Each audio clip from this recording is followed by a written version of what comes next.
Le premier opérateur ivoirien de services et de conseil d'ingénierie informatique va développer via son centre de formation un programme de formation axé sur la sécurité informatique avancée. La première phase, Disaster Recovery Professional, dispensée par Ben Hamida, expert international en sécurité informatique, va permettre aux entreprises d'assurer la reprise et la continuité de leur activité en cas de désastre à travers la mise en place d'une infrastructure et de procédures avérées. NCA Technology va aussi proposer d'autres formations, notamment Advanced Network et Securing Windows Infrastructure.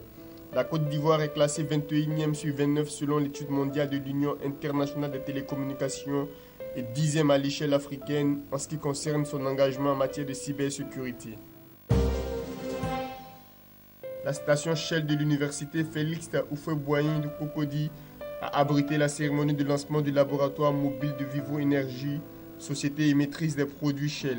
Ce laboratoire mobile est doté d'équipements qui vont permettre d'analyser des prélèvements des produits et de confirmer que leurs spécifications sont conformes aux normes de la société et aussi aux standards internationaux.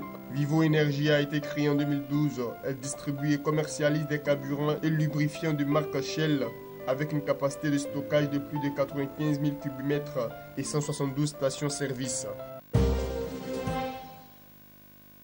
Un forum dénommé Manioc Business Forum, destiné à valoriser ce produit de grande consommation en Côte d'Ivoire, s'est ouvert à Abidjan.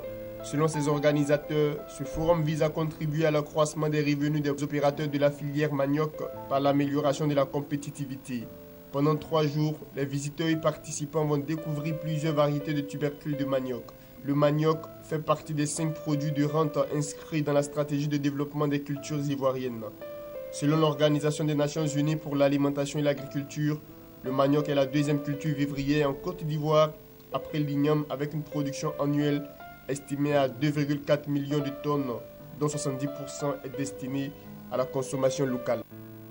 La Banque africaine de développement BAD a annoncé le 18 juin avoir mobilisé des financements destinés à la lutte contre le changement climatique pour un montant global de 1,92 milliard de dollars en 2014, soit une augmentation de 60% par rapport à 2013. Sur ce continent, 1,16 milliard ont été mobilisés pour l'atténuation du changement climatique et 760 millions pour l'adaptation aux effets de ce changement.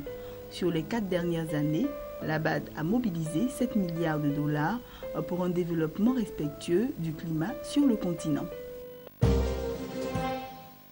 L'Afrique devrait devenir d'ici 2017 la première destination à l'international des investissements pour les sociétés européennes de distribution et de biens de consommation derrière l'Union européenne, selon le cabinet d'audit de conseil Deloitte.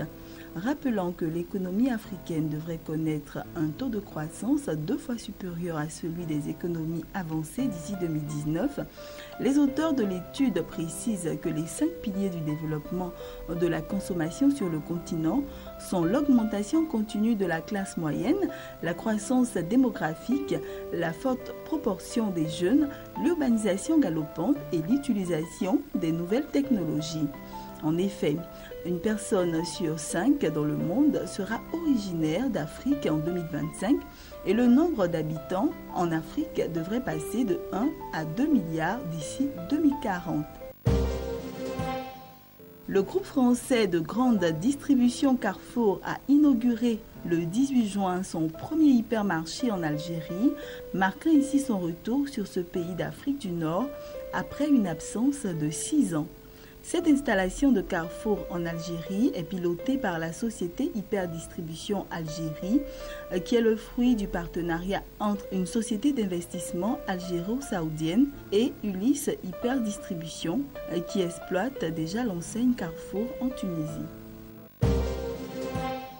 First Bank of Nigeria a annoncé dans un communiqué publié sur son site internet le démarrage de ses activités en Guinée-Conakry à travers sa filiale locale constituée à la suite de l'acquisition de la totalité des actions de la Banque internationale pour le commerce de Guinée-Conakry.